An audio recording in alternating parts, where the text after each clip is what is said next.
how to make Google Meet emojis explode.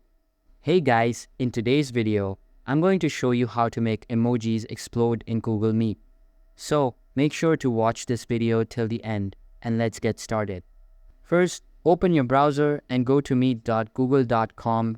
Once you're on the home page, click on Start a Meeting to begin instantly. You can give your meeting a name or just continue without one, it's totally up to you. Now, once your meeting is live, look at the bottom of the screen for the smiley face emoji button. Click on it and you'll see a panel with different reactions.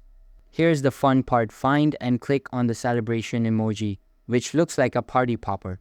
But to make emojis explode across the screen, you and at least one other participant need to click the same emoji at the same time. So, grab a friend, count down together, and hit the celebration emoji simultaneously.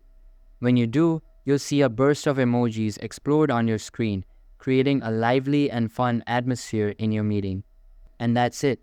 By simply using the emoji reactions and syncing them with another participant, you can make emojis explode in Google Meet and add some excitement to your calls. That's all for the video.